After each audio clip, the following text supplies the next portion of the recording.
Okay, good. Am I too loud? Am I yelling at you? No? Okay. So, good. So, in the first hour, we talked about delegation, where we wanted to be sound against or secure against an all-powerful cheating prover.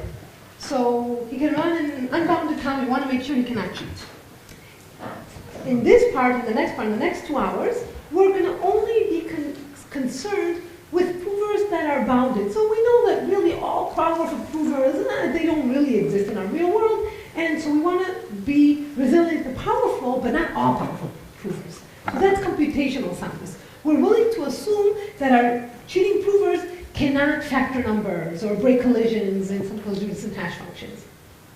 Okay, so again, so just remember the picture from last time. Last time we allowed our Cloud, we wanted to be resilient against all powerful clouds. Now we're willing to assume that also our Cloud is computationally bounded, or he cannot find collisions to our hash functions.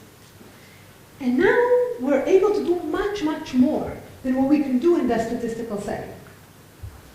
Okay, so formally, what does it mean, computational soundness? You want to say that for any function, an input and output, if it's incorrect, if f of x does not equal y, then the guarantee we want is that for every computationally bounded cheating prover, he cannot convince the verifier to accept, except with negligible probability. Still probabilistic, but now we're assuming that the Cloud cannot solve some hard problem.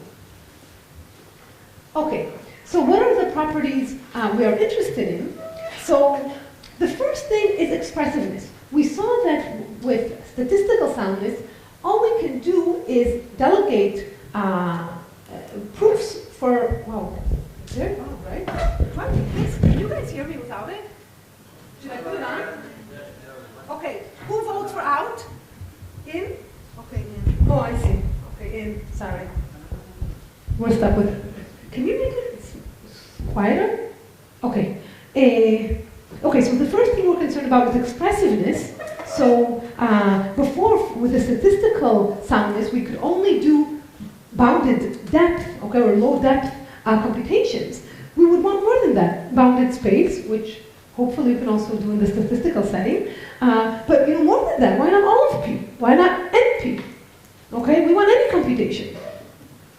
So for that, we have to rely on computationally bounded clouds because we know that interactive proofs, we can only do bounded space. We have the IP equal P space theorem, so we cannot do better than that.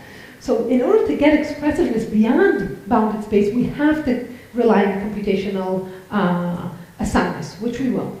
Another thing is the number of rounds. In the statistically sound protocols, the number of rounds was a lot. It was like the depth. And ideally, we want less. We want 2 rounds, 1 round. We want a certificate, like Mikhail said, and I'm going to go over these things more. And in the computationally soundness setting, one thing that's very important to us is the quality of the assumption. And I'm going to go into depth on this more later. What are the assumptions that we rely on? Is it an assumption that we believe is correct, or is it a crappy assumption that we're not even sure it's correct? Or we're never sure, but we don't believe it's correct. And the last thing, which is maybe of less importance, I don't know, is public versus private verifiability. So can anybody verify the proof, or do you need kind of secret information that the one prover generated in order to verify the proof? So is it publicly or not verifiable? And then there's other issues which I won't talk about, but I think Yael will talk about later, which is knowledge and so on. But for for the next 2 hours, this is the properties I'm interested in. Okay, so there's been a lot of work. Okay, I'm going to start by giving you a short overview where I'm going to omit a lot of great papers, unfortunately, because it's just too much. Oh, it's a little cut, but we'll deal with that. So a short overview of what's known, and then we'll go into depth, showing some of the results. Okay, so the first result was Kilian Mikhaili, and was later improved and crystallized by Barak and Goldreich. But what they show is if you're willing to have only 4 messages, so four messages meaning 4 rounds, I equate the two. Okay, so verifier sends, prover answer, verifier sends, prover answers. We can do all of NP. We only assume collision-resistant hash functions, which is a very standard assumption in cryptography. It's as standard as it gets, kind of. So 4 messages, great, fantastic. And moreover, in what's called the random oracle model, which I'm going to explain shortly, we can even have just 1 message. Okay, great. 2 caveats. First, it uses PCP, which theoretically speaking is no point. You have great PCPs, why not use them? Practically, it's a lot of overhead, even though now it seems to be getting better and better thanks to Eran and his group, his co-authors. But just using PCP off the shelf, it used to be a lot of overhead, so that's a problem. And second, if you want 1 message, oh thank you, which is what we really want, ideally, then we don't have a real proof of soundness, we only rely on what's called the random oracle model, which is kind of shaky grounds. So that's the problem with the 4 message or 1 message delegation scheme. And it's publicly verifiable. PV stands for publicly verifiable. Okay. It was then shown in a beautiful work by Shaiku Shilevitz and Oslovsky that actually you don't need PCPs. And that was kind of revolutionized. It was kind of amazing at that time because we thought it's kind of inherent to use PCPs. They showed you don't need PCPs. And they constructed a 4-message scheme using linear PCPs, which it has the PCP name in it, but it's really not a full-fledged PCP. It's a very simple PCP. So hopefully it gets us much closer to reality. Maybe Mike will talk about works along these lines later. So this, theoretically speaking, I mean, it also requires some pre-processing. There's the P missing there, so it's a little bit missing, but what's in there is pre-processing. I'll say what's missing from the slide. They even have a more, efficient version using homomorphic encryption, assuming homomorphic, not fully homomorphic encryption, just, El Gamal or something like that, using linear PCPs. Okay, so this is all 4 messages, okay? Now there was a huge attempt to try to get 2 messages or even 1 message, okay? There's been a lot of work and all that I'm gonna explain now. So there's been kind of craziness. We want no interaction or just back and forth, that's it. And here's what's known. Okay, so the first thing is joint with Ran-Raz, where we showed that you can essentially take the GKR protocol that I talked about last hour, and that's a question that I got here, and we can convert it into just 2 messages. We can squash it, okay? Actually, we can squash any interactive proof to 2 messages. So we have a 2-message delegation scheme for bounded depth, because the GKR was only for bounded depth. Okay, so we do have some 2-message, but first it was not publicly verifiable, but also we want all of P, we don't want bounded space. So then there was a lot of work on the pre-processing model. So what is the pre-processing model? The verifier does need to work a lot, like the time it takes to do the computation, but it does that once, and then he can kind of do a lot of computations for this one-time pre-processing step.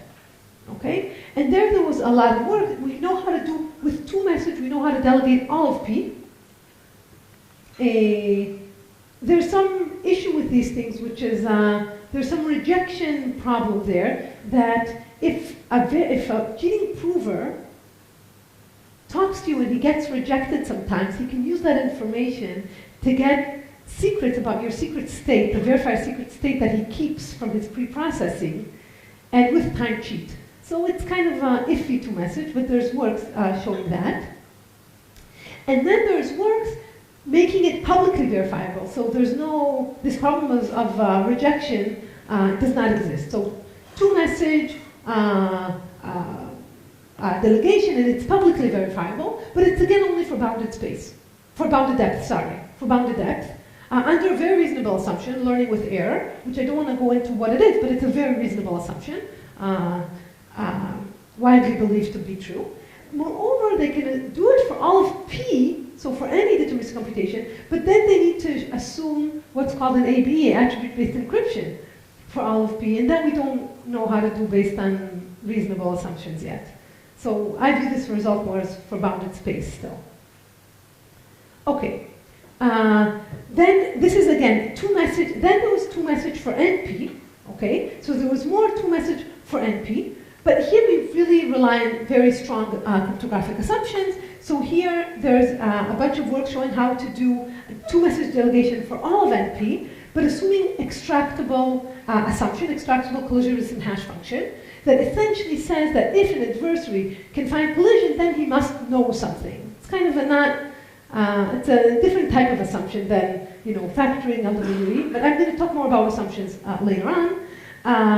And then there was another work on the pre-processing, vector pre-processing, which only does one message. NP. One message means with the CRS. So there's one CRS fixed, and then we can go back and forth using one message proofs, but assuming the CRS. That's what I mean by one message. This is kind of the work of GGPR, which maybe Mike will talk more about, or variants of it later, using quadratic span programs. And it again assumes knowledge of exponent. It's again an extractability type assumption.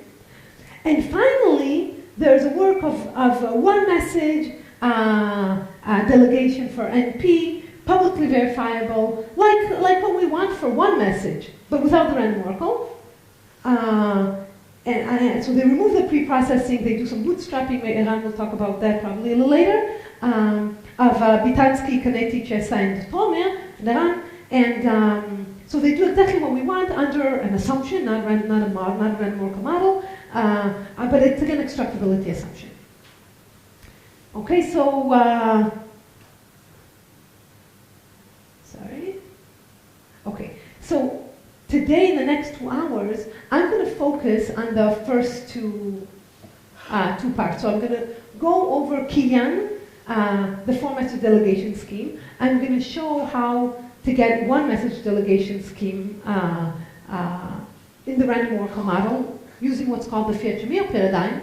And then we're going to show how to squash, so we're going to also show how to squash interactive proofs into two-message arguments. That's the work with Ran Raz. And finally, we're going to show how to get delegation for all of P. Okay, this is using the assumption I forgot to mention. It's using, it can be relied on LWE. Again, a standard computation assumption. More generally, you can use any computational peer, but think of LWE, standard cryptographic assumption. Okay. And again, there's been a lot more work which I didn't mention. It's kind of, I chose a few to emphasize. Any questions about the history? Okay. So let's start with, okay, so what we're going to do now, we showed how to get interactive proofs for delegation with efficient prover, bounded depth. Now we're going to show how, and that's the Kilian-Mikhaili approach, how to get delegation using PCPs. Okay, so in the beginning we said, okay, PCPs are amazing, right? You only need to verify a few points, but where do you store this thing? So Kilian-Mikhaili showed how to do that using crypto. Okay, so again, what is a PCP? Now I'm going to just use a black box. It's a way to take any proof. So a proof, namely, I just show you computation is correct. I just show you all the computation. That's a proof. And I'm going to convert it into a probabilistically checkable one. I can do that efficiently. If I can convert it into a probabilistically checkable one, it's big. It's bigger than the entire computation. It's polynomial in the time it takes to compute. But to verify it, you only need to read a few cells. Okay, so you can verify very efficiently if you just have kind of a random access to this string. Okay, I want to use this to get delegation. How do I use it? So here's Kilian's approach. The idea is the following. I want to prove to you that f of x equals y. It can be also non-deterministic. Okay, it doesn't need to be deterministic. You have a proof in your hand. Here's my proof. Regular proof. So I show the entire computation. That's kind of my proof. Big. I can't send it over to the verifier. But I'm going to compute, the prover is going to compute a PCP version of it, a probabilistically checkable version of it. That's the pi. It's huge, it's long. He can't send it over. Okay? The verifier needs to read a few locations from it. How do we do it? He can't send it over. Okay, look, the verifier can just ask him, give me the locations, and he'll give it back. But this is not sound. It's really not sound. It's very important that the prover commits to this string, gives him the string, and only then the verifier chooses what to read. Otherwise, it completely loses its soundness. And here's the example why. Okay, let me give you an example. Take graph 3 coloring. Okay, just graph 3 coloring. What's the proof that the graph is 3 colorable? The colors. Here, the graph, here's the color of the graph. This graph in particular is not 3 colorable, and hence there's no way that I'll give a 3 coloring of this graph. Okay? Now, if I commit, this is a really bad PCP, but if I commit to this graph, think of the verifier as just checking an edge, taking an edge, checking, and verifying that it's different colors. If the prover sends in this graph, there's no way, I mean, with some probability, maybe small, I mean, there's no amplification here, but, you know, there's some probability that it'll take an edge and it's going to be the same color, or illegal colors. Okay, because you can't color it with 3 colors. What can we do? However, if he just tells the prover, the prover doesn't send this graph, and the verifier just says, can you give me the colors of edge, adjacent edges, U and V? Sure, blue and green. I can always cheat. Okay, so it's very important that I commit to my proof before I see the queries you're asking for. That's kind of where the soundness comes in. Okay, so this is not good. Okay, so what do? The prover's still stuck with his huge proof, and he needs to somehow give it to the verifier. But he can't, the verifier can't accept this, it's too long. So what is the idea? The idea of Kilian was to give him not the entire proof information theoretically, but to commit to it. He's going to give him a short commitment of this proof. And this commitment is short. In the properties, we want from this commitment is not only that it's short, but you can open locally. What do I mean open locally? I'll give you this commitment, and then I can open and say, oh, this location pi I is, what's written there is 1 with a short proof that indeed that's what's written there. Okay? And we have that's called Merkle commitment. Merkle came up with such a commitment scheme. Okay? So we have, so the prover, what he's going to do, he's going to just send him this Merkle commitment, or any commitment that's short and allows for local opening. You can open each location with a small communication. You don't need to open the entire thing, which the verifier can't read. So he sends in this commitment, and now the verifier can ask, okay, here's the locations I want, and he will send him the locations with the opening, like with the proof that that's indeed the locations that are opened. Good. This is short. Everything is short, and this commitment, just to, it's not just one message. Merkle commitments or any commitment with shrinking. It's 2 messages. In particular, the Merkle commitment, the way it works is it relies on a collision-resistant hash function. The verifier sends a random hash from a collision-resistant hash family, and the commitment is just a bunch of kind of small hashes, kind of tree structure of hashes. So it's a 4 message. So that's what the 4 message commitment is from. And this is the protocol. A 4 message delegation scheme, and this is the protocol. Okay? A few points I want to make. First, this is public coin protocol. As I wrote it, it's not really public coin because for 2 reasons. First, I'm sending you a hash function. The hash is not necessarily random coins, but think of it that I'm sending you the randomness used to sample this hash, and let's assume that using this randomness, it's hard to find collisions. So we know how to do that under standard assumptions, such as LWE or many, many others assumptions, and almost any cryptographic assumption. And also, the location that the verifier asked for are not going to be random locations. Actually, the way the PCP verifier works, he's not just asking for random location. He's going to ask for random correlated location. But don't just send, the query, send the randomness that the PCP verifier uses to generate these queries. Okay, so you can make it public coin. And the public coin, namely, the verifier just sends randomness. And it's important to me because I'm going to use that later.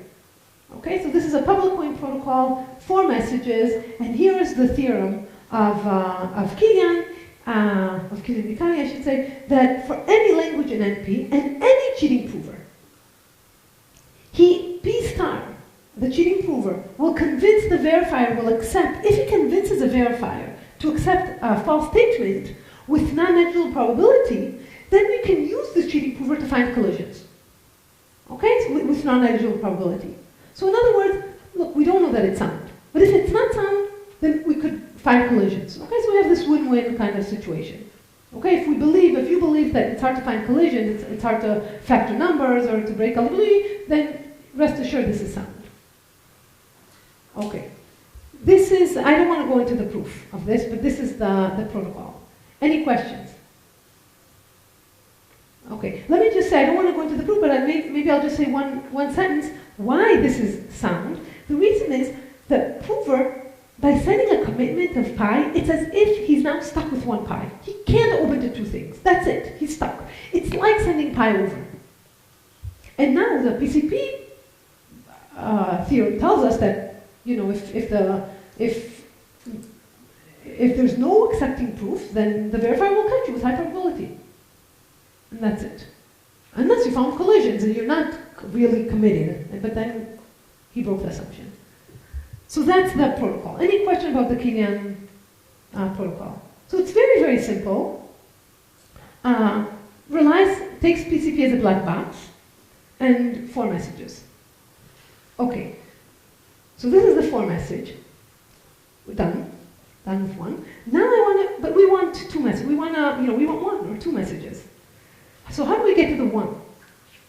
So, okay, so we have Kilian. We want to reduce interaction. We don't want interaction. So in the entire thing, whenever we have many rounds, we want to squish it somehow. How can we squish it? So Fiat-Shamir gave a paradigm for squishing interaction. Squishing interaction from public point protocols. That's why I wanted to emphasize that this protocol is public point. Okay. So what is their idea? How do you squish interaction from a public point protocol? The idea is, what does the verifier do? The verifier just sends random coins, right? Randomness. So you know what? Forget about the verifier. Replace it. Oops. So forget about this verifier. Let's send the prover a hash. A hash that's like really random. Think of it like a black box. You give this hash, you have no idea what's going on inside. You give an output, up comes a random output. You give an input, out comes a random output. That's the hash. Now we'll have the prover. The hash will be kind of the verifier. Okay, so the verifier sends the hash. And so he sends the first message alpha, why not, anyway he has. And instead of sending gamma, the third message, we'll give hash as the first message. And now the prover, what it does, it computes beta on his own, like before. And gamma will be the hash of alpha and beta. Okay, so the prover will compute gamma on his own. And then I'll compute that delta, too.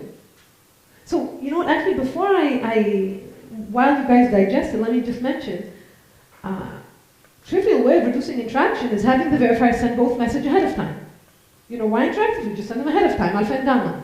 That will not be secure. You completely lost soundness. As before, it's like telling the cheating prover what queries you want before he sends the PCP. Then he can cheat. You tell before, oh, I want to know the colors of edges U and V. Just so you know, that's what I'm going to check. And he's going to cheat. Okay, so you can't just reduce interaction, just eliminate the interaction trivially. Yes? But it's not necessarily like you do Bar-Ilan, it was not communication efficient, right? You can do like Bar-Ilan and reduce the complexity. Okay, right. So if you don't care about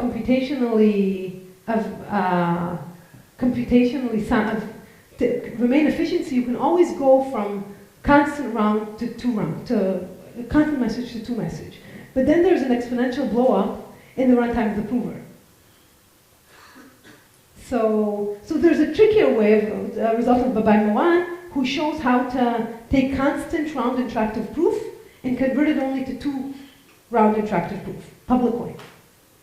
But while doing that, you increase the runtime of the prover exponentially. And so, yeah, so there's another way, but it's kind of in the regime of complexity, so I'm not... So I want to reduce interaction in a way that's very efficient. Okay, so how do I do that? It also doesn't go together with assumption. So, okay, So here's what Fiat-Shamir said. They said, okay, replace this verifier. Instead of having the verifier choose gamma, here's a hash. The hash will compute gamma for you. Okay, is that secure? Question mark. So here's the idea. Why would we think it's secure? The reason is, what is this hash? Think of it as like, I don't know, SHA, 5,000. I don't know, like a real black box. Nobody knows what to do with it. It's craziness inside. Nobody can read it. It's just, a box. Then, it seemed like it should be secure. What can the prover do? He gets alpha, he computes beta, he goes to the box. Going to the box is like going to the verifier. I mean, the box is the verifier. He go to him, he gives you back a random gamma. So it seems like it should be secure.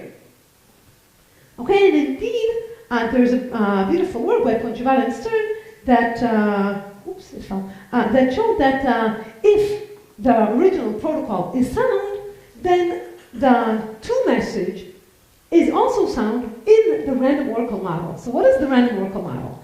The random oracle model says, assume that H is really a random oracle. A random function in the sky, a box. And all the cheating prover can do is ask queries to the box and get answers. In this case, you cannot cheat. Okay? Now, of course, functions are not boxes. They're, code. So the prover can do more with that.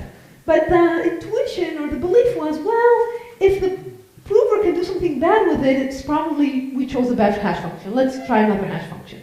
It's the hash function's fault. It's not the interactive proof's fault. Okay? This method is good, but you need the correct hash function. Because if you had a random oracle type hash function, it would be good. So just take another hash function. That was the idea. But with this hash, what's the Mikali way of thinking about it?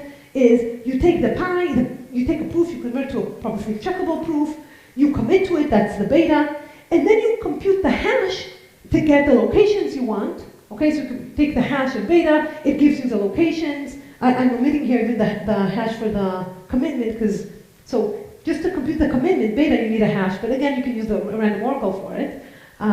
So you compute the commitment, you go to the hash tells you what locations the verifier wants to read, you send it the location with the opening, and here you have a one-message delegation scheme of Mikali. Okay, so it's just squashing the Kilian protocol and making it one message. Yes? Minor notational point, it looks like the I1 through IK are the actual coin flips, right? Yeah, I know. Also use those to notate the indexes in the proof, which I think is... So, right, no, you're right. So, yeah, you're right. So, hash of beta gives you randomness to compute I1 up to IK. So, hash is just the output is randomness, and this randomness is the randomness of the verifier, of the PCP verifier, that tell you what locations I1 up to IK from the PCP to read. Thanks, Mike. That was your point, right? Yeah. Okay, so this is kind of Mikali's protocol, the one message. And it's sound in the random oracle model. Question about the Fiat-Shamir? Okay, so we get soundness in the random oracle model, fantastic. So we have 4 messages, we have one message. We should be happy. So 2 things we're not happy about. A, all this is under a general PCP, it's not efficient enough, and so on. There's a lot of work trying to make these practical, which Iran and Mike will talk more about later. But the second thing is, okay, it's secure in the random oracle model, but is it really secure? Do we believe that it's secure in the real world? I mean, in the real world, there's no random oracle, there's a function. So is it secure? So in particular, is the Fiat-Shamir secure in the plain model, is the question. And we don't know. The sad thing is we don't know. Here's what we do know. We know that it's not always secure. So there's contrived examples where you start with an interactive argument, computationally soundproof. So if you start with a computational soundproof, we have examples that when you apply the Fiat-Shamir paradigm to it, you'll get a protocol that's never secure, no matter what hash function you started with. So it's not the hash function's fault. It just won't be secure. But these are contrived examples. Okay, so I don't know if it's secure in general. I mean, with non-contrived examples. A good news is that we do believe that it's secure if under some, depending on what hash, if you're smart enough using a good hash, we do believe that it's secure if you start with statistically soundproof. So if the proof on the left is secure against an all-powerful cheating prover, then we do believe that the two message is going to be secure. But again, it's under speculative assumptions. In particular, now what we have new results show that if you assume what's called I/O obfuscation, input the indistinguishability obfuscation, strong indistinguishability obfuscation, and strong point function obfuscation, these kind of assumptions, then Fiat-Shamir is secure. For proofs. But here we rely on arguments, not on proofs, on computationally sound proofs. So, it's shaky. So I don't know how to, if it's secure or not in the play model. So that's where we have all this work trying to prove security in the play model. Okay, without random oracles. Okay, questions until now? Okay. So before I continue, so now the point is trying to get better assumptions, because I can just assume that Mikali is secure. That's an assumption, that this one message protocol is secure, and I'm done. So from now on, it's a game of assumptions. But in order to play this game, we need to have an understanding of, okay, what's a good assumption, what's a bad assumption. So let me take a break for a minute or two from delegation and talk a little bit about assumptions. Okay? So the mission of theoretical cryptography is to provide, provably secure guarantees. What theoretical cryptography comes to say is, here we want a theorem. Theorem, our scheme is secure, period, with a proof. Okay, that's what we want. Unfortunately, often in crypto we cannot have such theorems because breaking this theorem is often an NP computation, as it is for computationally sound delegation. So it's often, if you have some short witness, you can break it. And since we do not know whether NP is different than P, we must have an assumption to that effect. So our theorems have to be of the following form. Most of them, not all. We also have statistically sound delegation, in which case there's no assumptions. But often in crypto, we have to have an assumption, and often it's of the following form. Our scheme is secure, assuming some mathematical conjecture. So now the question is, what is this mathematical conjecture? Ideally, it's assuming P is not equal to NP. But unfortunately, we're not there yet. We don't know how to rely on such a weak assumption. Okay? What we don't want, so the question, what is this assumption? What we don't want is the assumption is the scheme is secure. Because if this is the assumption, what is the point of theoretical cryptography? Okay, so it's very important to have kind of an idea what is a good assumption. I mean, what is an acceptable assumption? So this is not an acceptable assumption. Okay, so what is an acceptable assumption? So what is a desirable assumption?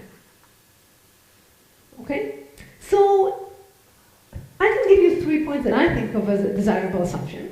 Number one, it should be independent of the underlying scheme. Okay, so saying the scheme is secure is not an acceptable assumption. And I don't want an assumption that depends on the scheme, even if it's not as simple as that. I want this assumption to be independent, like factoring is hard. Okay, discrete log is hard. Other thing, I want it to be simple. A simple assumption that people will actually try to break. So if our assumptions are too convoluted, then nobody will try to break them. We'll never know if they're true or not. Okay? And the third thing is I want it to be interesting on their own right. I want people, 2 and 3 are very related. I want people to actually try to break them. I want the assumption itself to be interesting.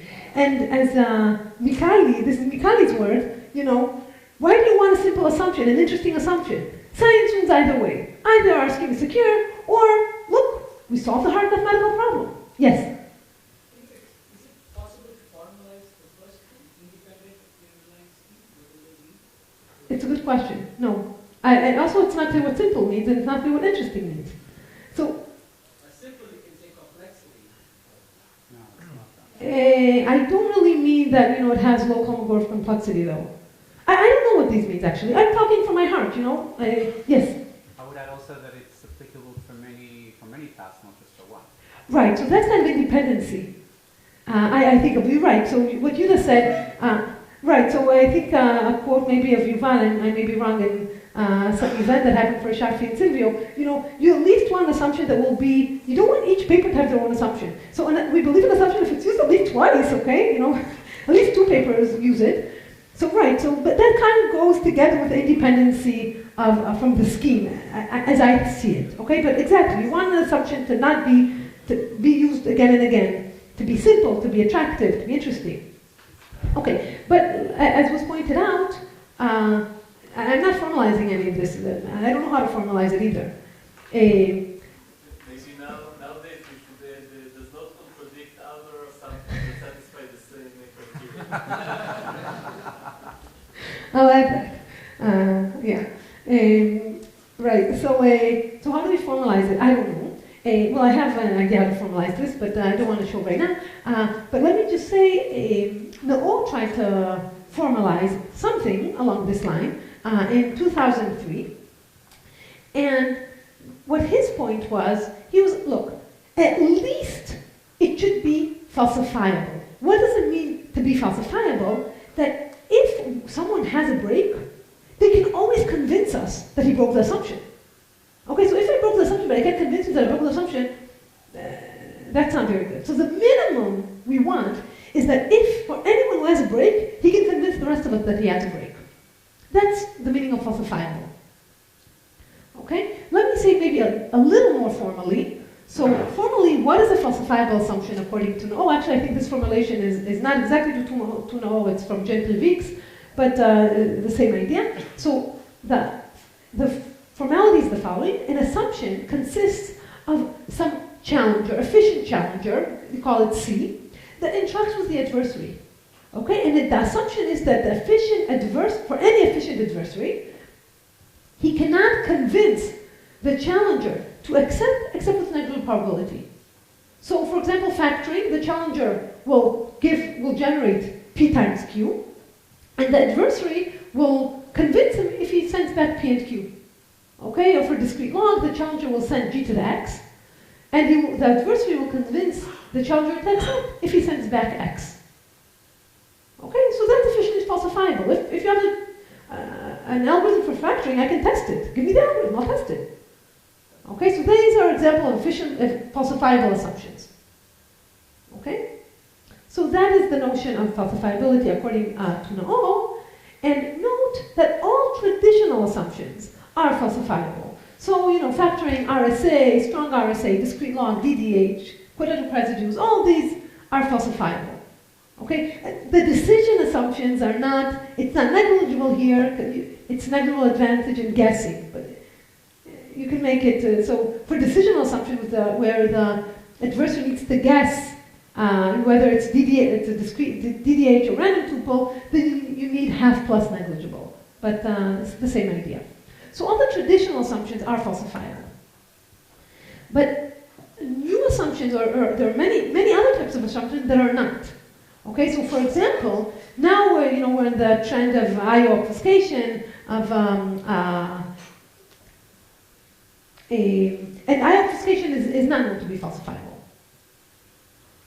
Okay, why is it not falsifiable? So, what is IO obfuscation? Indistinguishability obfuscation. What does it mean? Right. So, in indistinguishability obfuscation, the adversary. How do you break obfuscation? You give 2 circuits that compute the same function, and shalom. You give 2 circuits that compute the same function. The challenger computes IO obfuscation of one of them, and you need to guess which one. But what if the cheating prover, the adversary, gave 2 circuits that are not the same? He could break these 2 circuits, but they don't compute the same function. They compute different functions.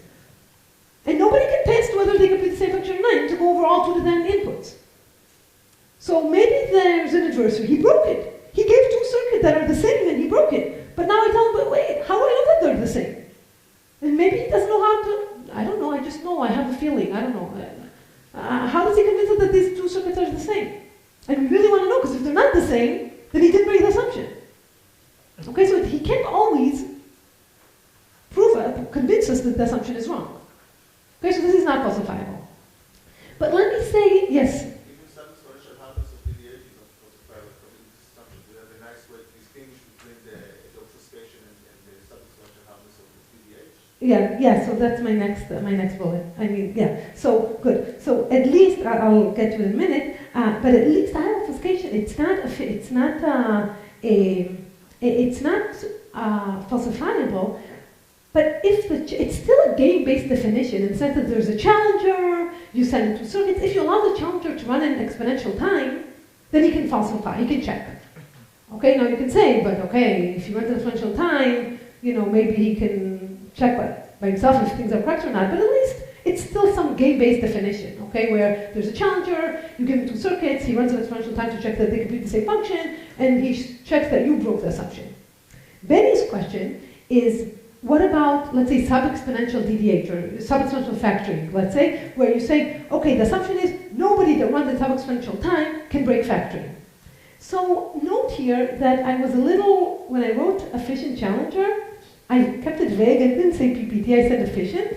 More generally, I don't have it inside, but you can think of efficient as being sub-exponential adversaries. So it's some type of falsifiable assumption, but I still view it in the class of falsifiable assumption, but you can think of polynomial time falsifiable, sub-exponential time falsifiable, But then I always don't pay as well, right? well, no, because IO, the challenger needs to run in exponential time, not the adversary. Okay, so it's, there's some difference here. Essentially the difference here is I'm polynomial time. Now you may have an exponential ability. I don't know who you are. I don't know, but I don't. So you, with your exponential abilities, prove to me. I just want to make sure you can break factoring. And so that's kind of the difference between the two. Okay, but then there are other types of assumptions, like knowledge assumption.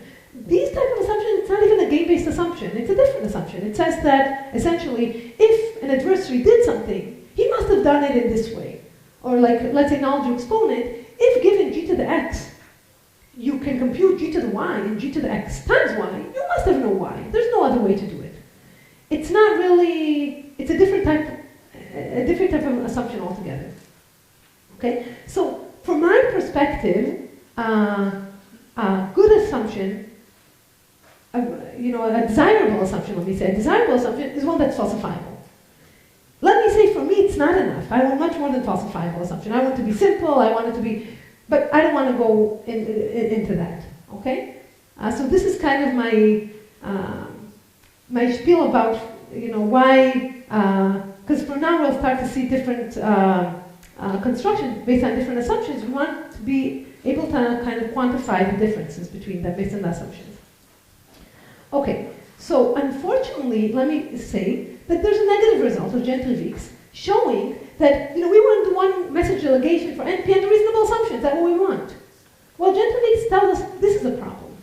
So here's the result. They say, well, if you want a proof that's very short, let's say smaller than the input size, okay, you want a one message delegation scheme in the random oracle model where the proof is smaller than the instant size, smaller than x, then you cannot prove it using a black box reduction to a falsifiable assumption.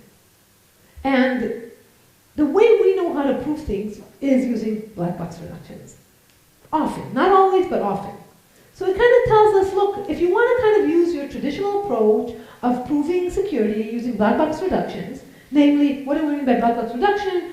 I have a cheating prover, I'm going to use it to break factoring, I get an n, which is p times q, I ask my cheating prover questions, I have this code, I know how to use this code, I'm going to use it as a box, as a black box. Ask him questions, get answers, and use that to break factoring, forget it. Unless the proof is like the input size, which is not the end of the world, it's not the computation size, it's the input size, but you can't hope to get it much smaller. Okay? So there goes the dream of NP, but again, only for short proofs and black box. So there's caveats here. And moreover, there's a result showing that the Fiat-Shamir, which we saw that secure in the random oracle model, there's a negative result showing that even that cannot be proven secure, even for proofs, not arguments, statistically sound proofs. It cannot be proven secure using a black box reduction to a falsifiable assumption. So, strong I/O, yes, but not falsifiable. And here by falsifiable, I mean efficient. I mean polynomial falsifiability, so polynomial type adversaries. Okay. So these are kind of the negative results, but it does not rule out security against you know, exponentially hard DDH or exponentially hard assumptions. It's only against polynomial hard assumptions, or slightly more, but not exponential. Sub-exponential security is not ruled out. Okay, so now let's go back to our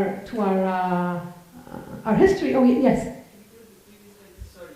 yes. Gently Bix assumes sub-exponential one-way for their reduction. Okay, yeah. So what gently? Okay, good. So what he shows, and more refining it a little bit, he shows take a language L that has some hardness T. You cannot have proofs of length shorter than log T. And the reason I wrote here log X because I assume there are languages that have 2 to the N, you know, are close to 2 to the N secure. But more precisely, what they say is if you have NP language that you believe is hard to check in time T, then you cannot have proofs. It's hard on average. So you believe there's 2 distributions, one generates in the language, one generates outside the language, and you cannot distinguish in time T whether it's generated in the language or out. You cannot have a proof, a delegation of size smaller than log T. So, I mean, in terms of what this theorem statement implies, Mm-hmm. in the sense that, okay, you're starting with some assumption that is sub-exponentially hard, you're using the language, but now you're saying, okay, you cannot reduce it to any polynomial time assumption. So, you know what, right, so I'm saying, if you have a language that you assume cannot be broken, right, in time T, then, or that, let's say I know this language cannot be broken in time T, let's say I know that. There's no way to do a delegation scheme for this language using a black box to a polynomial time assumption, to factoring. That's what it says, okay, to DDH, to put in residues, to, okay? Then no problem, or even if it's log T, where T can be much smaller than input size, no problem. Then you can do it. So there are caveats. And also it's one message that doesn't say anything about 2 messages. So please try to improve and get NP delegation under standard assumption. It's really, I'd be very happy. Another $100. Okay, so under standard assumptions, under falsifiable assumptions, and standard, you know, good ones. Okay. So going back to our known result, look at all the delegation for NP. Okay, so in the pre-processing we mentioned one, there's 2 messages for NP, and there's 1 message for NP. These are all under knowledge assumptions. Okay, extractability assumptions. And for example, the 1 message for NP with their parameters, you cannot do with black box reduction to falsifiable assumptions. Because they do very efficient ones, polylog, you know, length. So there's no way to get under falsifiable assumptions. You'll have to pay somewhere. Or do non-black box. Okay. And also same with pre-processing. By the way, the negative result of gentle Bix is also in the pre-processing model it holds. And also for not publicly verifiable. So, okay. Any other questions? Okay. So now let's move to, so we had the Fiat-Shamir paradigm. It's nice, but we don't know how to prove secure under standard assumptions. So let me propose another way of reducing interaction, a different approach. And here's the approach. Let me call it the FHE paradigm, even though the fully homomorphic encryption, even though we can do it also under computational peer schemes. But it's the language of FHE is just easier. So what is an FHE, fully homomorphic encryption? Just a recall, what is an encryption scheme? You take a message, you encrypt it. What does it mean to encrypt it? To lock it, okay, we put it in a box. That's what encryption means. Nobody knows what it is. You see the encryption, you have no idea what that means. It's locked, concealed. Okay.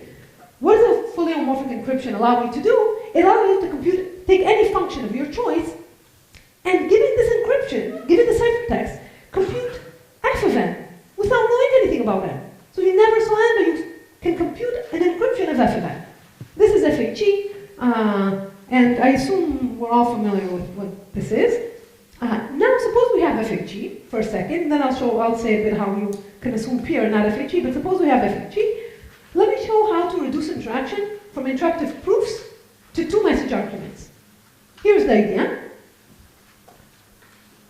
Okay, start with a public coin. Suppose it's public coin. Okay, it can be a little more general. Let's say it's public coin. So the verifier just sends the random coins. And it's many rounds. What do we do?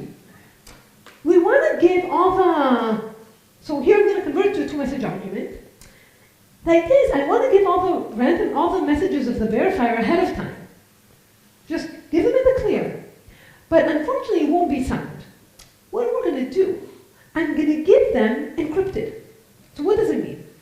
I'm going to give, actually R1 doesn't need to be encrypted. It's the first message, but just for signature, I'm going to encrypt that as well. I'm going to encrypt R1, but the prover can compute N1 encrypted.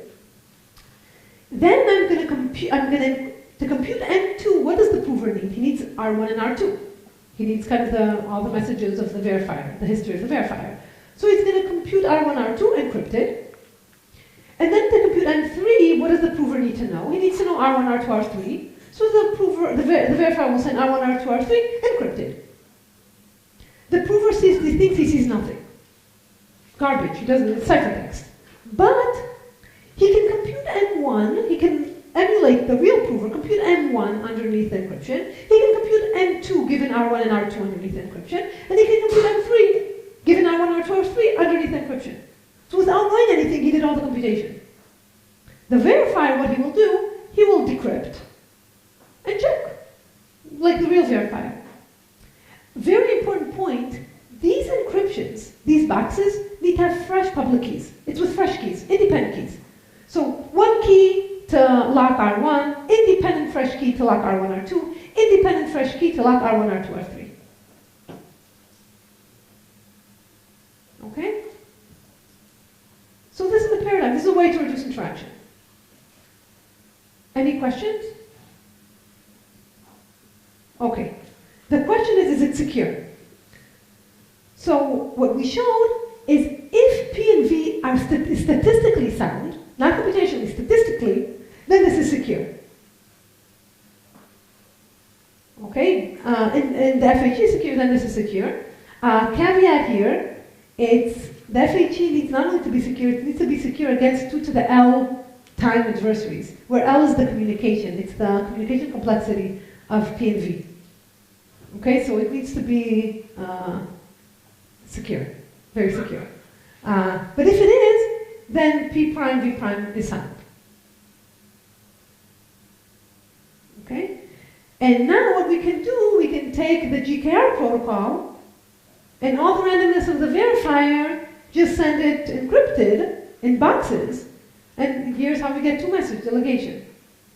It's not publicly verifiable anymore, because now, to verify you need the secret keys. Only the verifier can check. It's not publicly verifiable, but it's two messages. And if anybody, if the Reingold, the Rothblum result is indeed a result, then we can get it for space, using this approach, for bounded space. Okay, any question about this? Okay, now one can ask, is it true for computationally sound proof? Not actual proof of computationally sound? I don't know. I don't have a proof. And my guess is no. Okay? My guess is you can come up with contrived examples where the answer is no. But I don't have proof. So it's only for statistically sound, converting statistically sound protocols into two-message arguments. And note that there's no blow-up. I mean, theoretically speaking, there are no blow-ups. So if the prover was efficient, here he's still efficient. The verifier was efficient, he's still efficient up to, encrypting and stuff. Sorry that I'm using efficient. I think Mike is sitting there. Efficient, but theoretically speaking, efficient. Okay, so this is the two-message under standard assumption. Let me just point that I assumed FHE. Actually, we don't need to assume FHE. We can assume a computational peer scheme. And maybe I'll explain a bit. So what the prover needs to do, you can think of in P prime, you can think of the prover as generating a big database with all the possible answers. And the verifier doing a kind of computational peer scheme, private information retrieval, and retrieving one element. For general interactive proofs, these boxes grow more and more, and the databases will become huge. But if you only take GKR, it's a specific protocol that kind of goes in phases, and each phase is kind of self-contained. the peer scheme actually doesn't blow up. So actually when we wrote GKR, we didn't have an FHE scheme. And it was, when we did chaos, we didn't have an FHE scheme, we had to use peer. But with the FHE language, it's just easier to use the FHE language. So this is based on LW. We can do it based, let's say, on LW, which is a standard cryptographic assumption. Okay. Okay, so where are we? Let's see. Okay, so let me just recap kind of what we did in the last 2 hours. So we had, in the first hour, we showed how to go using kind of the ideas of interactive proofs, the subject protocol, the low-degree extension, to get statistically sound many-round delegation for bounded depth. And now we just showed how to convert that into two-message delegation. Okay, this is publicly verifiable. We can use FHE or peer, make it two-message, not publicly verifiable anymore. We also showed how to take any PCP, get a 4-message argument system, computationally soundproof, assuming collision resistant, and showed how to get from there, using the Fiat-Shamir paradigm, a 1-message delegation scheme in the random oracle model. What we're going to show in the next hour is how to go, so we showed from interactive proof, we showed from PCP. The next hour we show how to use NIP to get a 2-message delegation for all of P. Okay, so let's do a good time for a lunch break, and we'll show that after lunch.